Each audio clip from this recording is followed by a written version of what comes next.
Hello everyone, आज हम करने वाले हैं अभाज्य गुणनखंड, हम इंग्लिश में प्राइम फैक्टराइजेशन भी कहते हैं। तो इसको करने के लिए सबसे पहले हम यहाँ पे दो सवाल लेते हैं और बच्चे ऐसे सवालों से बहुत ज़्यादा डरते हैं। और ध्यान रखो, अगर तुमने यहाँ पे कुछ नियम होते हैं, उन नियमों को तुमने ढंग से अपने इसको सॉल्व करते हुए लगा दिया, क्वेश्चन को सॉल्व करते हुए लगा दिया, तो मैं पक्का गारंटी देता हूँ कि सारे के सारे तुम्हारे आंसर एकदम सही सही आएंगे। अब ये नियम क्या है? तो पहला नियम, तुमको नंबर लिखना होता है। जब भी कोई क्वेश्चन करो तो ये नंबर जरूर लिखिए, 2, 3, 5, 7, 11, 13, 17, 19, ऐसे करते करते नंबर लिखने होते हैं, लेकिन आप इतने तक लिखेंगे काफी रहेगा।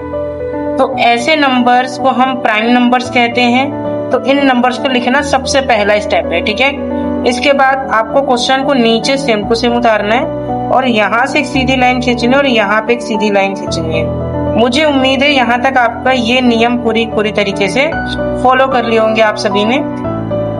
अब बात आती है कि इसको डिवाइड कैसे करें, इसको नीचे तक कैसे लेकर आए। तो सबसे पहली बात, इसको करने के लिए आपको डिवाइड करना बहुत अच्छे से आना चाहिए। जैसे अगर आपको डिवाइड करना आता है तो यहाँ पे हम शुरू करेंगे।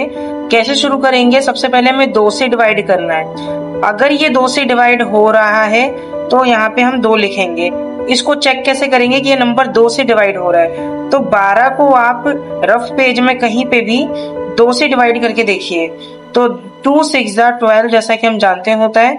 और यहाँ पे माइनस करने के बाद नीचे 0 आ गया, और जैसे ही 0 आ गया तो इसका मतलब कि ये जो नंबर 12 है ये 2 से डिवाइड हो जाएगा, ठीक है। 2 से डिवाइड हो जाएगा इसीलिए क्योंकि यहाँ 0 आया, तो आपको यहाँ पे 2 लिखना है। देन उसके बाद जो भी यहाँ आंसर आया उसको यहाँ पे लिख देना है। अब यही चीज सेम टू सेम डिवाइड करनी है जैसा आपने ऊपर करे थे। जैसा आपने 12 के साथ करे सेम वैसा आपको 6 के साथ करना है, 6 के साथ करना है। और 6 के साथ कैसे करना है, फिर आपको चेक करना है क्या ये 2 से भाग हो रहा है। अगर ये 2 से भाग हो रहा है तो चेक कैसे करना है, तो फिर से 2 को यहाँ लिखो, 6 को अंदर लिखो और यहाँ पे आप सभी इसको दोबारा से चेक करिए तो आपको पता होगा कि 3 बार में ही कट जाएगा और लास्ट में 0 बच गया माइनस करने के बाद, यानी जो 6 है वो भी 2 से डिवाइड हो जाएगा। तो आपको यहाँ पे 2 सिंपली लिख देना है और जो भी आंसर आया सेम वहां पे नीचे लिख देना है। अब क्या ये दोबारा 2 से जाएगा? जैसे ऊपर काटे वैसे यहाँ पे भी काटना पड़ेगा, आपको डिवाइड करना पड़ेगा। काटना और डिवाइड करना मतलब बराबर ही है। अब ये जो तीसरा अंक 3 है, इस 3 को क्या हम 2 से भाग कर सकते हैं? इसको चेक करने के लिए आपको 2 को 3 से भाग देना होगा, 3 को 2 से भाग देना होगा। अब 3 को 2 से भाग देने के लिए 2 1 जा 2 हम ये जानते हैं, ऐसे डिवाइड करते हैं। लास्ट में 1 आ गया, क्योंकि लास्ट में 1 आ गया तो इसका मतलब कि ये 2 से डिवाइड अब नहीं होगा, यानी ये जो 3 है ये 2 से डिवाइड अब नहीं होगा। तो आपको ये नंबर नहीं लिखना है, 2 यहाँ पे भूल कर भी नहीं लिखना है। बिल्कुल ध्यान रखना, बच्चे यही गलती करेंगे कि 2 यहाँ लिख देंगे, लेकिन जबकि यहाँ पे नीचे रिमाइंडर 1 आया है, शेष 1 बचा है, वो शेष 1 नहीं बचना चाहिए। अब हम बात करते हैं 3 के, क्योंकि 2 से तो नहीं हो रहा है तो आपको 3 पे आना पड़ेगा।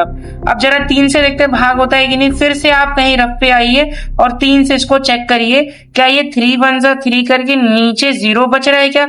अगर ये 0 बच रहा है तो यानी 3 के टेबल से कट जाएगा। तो आपको यहाँ 3 लिखना है और जो भी आंसर तुम्हारा यहाँ पे आया था वो आंसर तुम्हें यहाँ लिख देना है। और कॉन्ग्रेचुलेशन, बधाई हो, आपका यहाँ पे प्राइम फैक्टराइजेशन या बोले तो अभाज्य गुणनखंड हो गया है, ठीक है। आपका यहाँ पे अभाज्य गुणनखंड हो गया है। अब इस अभाज्य गुणनखंड को फाइनल करने के लिए आपको कैसे लिखना पड़ता है? जो भी नंबर का क्वेश्चन था उस क्वेश्चन को नीचे लिखना है। बराबर में जो भी नंबर आपके पास यहाँ तीनों नंबर बचे हैं उन तीनों नंबर को लिखना है और बीच में गुणा का साइन लगाना है। और ऐसा करने से आपका ये गुणनखंड एकदम सही तरीके से हो जाएगा। अगर हम बात करें किसी दूसरे क्वेश्चन की जो 66 है, तो हमको सेम टू सेम 66 नीचे उतारना पड़ेगा, लाइन ऐसी बनानी और एक ऐसी लाइन बनानी है। फिर हम इसे चेक करेंगे क्या ये 2 के पहाड़े में आता है, तो आपको 2 के टेबल में चेक करने के लिए इसको भाग करना पड़ेगा 2 से। जब आप इसको 2 से भाग करेंगे तो आपको पता चलेगा कि ये 3 बार में 6 आता है, माइनस करेंगे 0 आएगा, फिर ये 6 उतरेगा, फिर ये 3 बार में 6 आएगा और माइनस करेगा तो 0 बचेगा। क्योंकि ये 0 आ गया तो 66 जो है वो 2 से विभाजित हो जाएगा, 2 से भाग हो जाएगा। अब इस 66 को यानी 66 को 2 से भाग देने के लिए 2 आप यहाँ लिखेंगे और 33 जो भी आंसर आया उसको नीचे लिखेंगे। इसके बाद क्या ये 2 से भाग होगा, तो इसको चेक करने के लिए फिर से आइए कहीं पर और 2 से भाग दीजिए। 33 को 2 से भाग देंगे तो 2 1 जा 2 आएगा, माइनस का 1 बचेगा, यहाँ पे 13 आएगा। अब फिर यहाँ पे आपको क्या करना पड़ेगा, 6 जा 12 आता है 2 के टेबल में, फिर माइनस करिएगा तो आपको नीचे 1 बचा हुआ दिखेगा, जो कि सरासर गलत है। 1 नहीं आना चाहिए आपका, इसका मतलब कि 33 2 से विभाजित नहीं होता, तो आपको यहाँ पे 2 भूल कर भी नहीं लिखना है। अगर आपने लिख दिया तो गलती बहुत चांस हो जाएगी। अब आपको क्योंकि 2 से नहीं हो रहा तो इसीलिए 3 से करना पड़ेगा।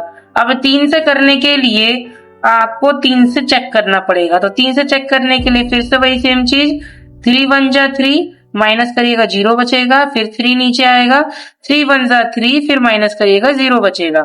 यानी क्योंकि यहाँ पे 0 आ गया है तो आपका ये 33 3 से डिवाइड हो जाएगा, क्योंकि 3 से डिवाइड हो जाएगा तो आपको 3 इधर लिखना है, जो भी आंसर आया आपको इधर लिखना है, फिर आपको यहाँ पे दोबारा डिवाइड करना है।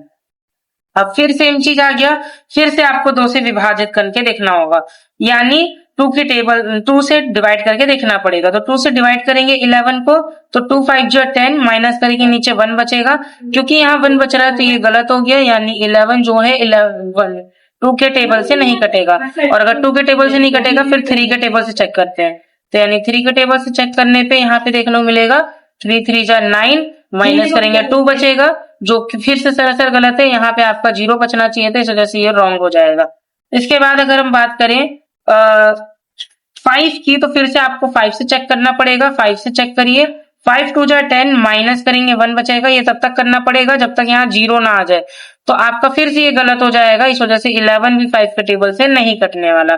इसके बाद अगर हम बात करें 7 की, तो 7 से डिवाइड करने पे 11 को 7 1 जा 7, 7 माइनस करेंगे 4 बचेगा, तो ये भी गलत हो गया, यानी 11 7 से नहीं जाएगा। अगर हम बात करें 11 की, तो 11 को जब हम डिवाइड करते हैं 11 से, तो 11 1 जा 11 बचेगा, जिसको माइनस करने पे लास्ट में 0 आएगा। क्योंकि ये 0 आ गया तो 11 से कट जाएगा, तो सिंपली आपको 11 यहाँ लिखना है और जो भी आंसर यहाँ आया उस आंसर को यहाँ लिखना है। तो इस वीडियो में आपने क्या सीखे, इस वीडियो में आपने ये सीखे।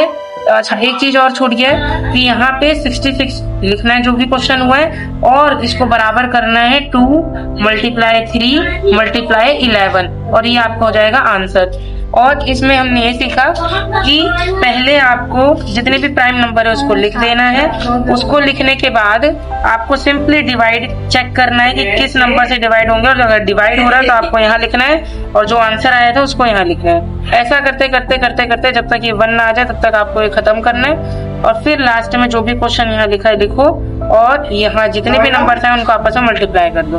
तो यही थी आपकी प्राइम फैक्टराइजेशन की वीडियो। होप करते हैं समझ में आई होगी।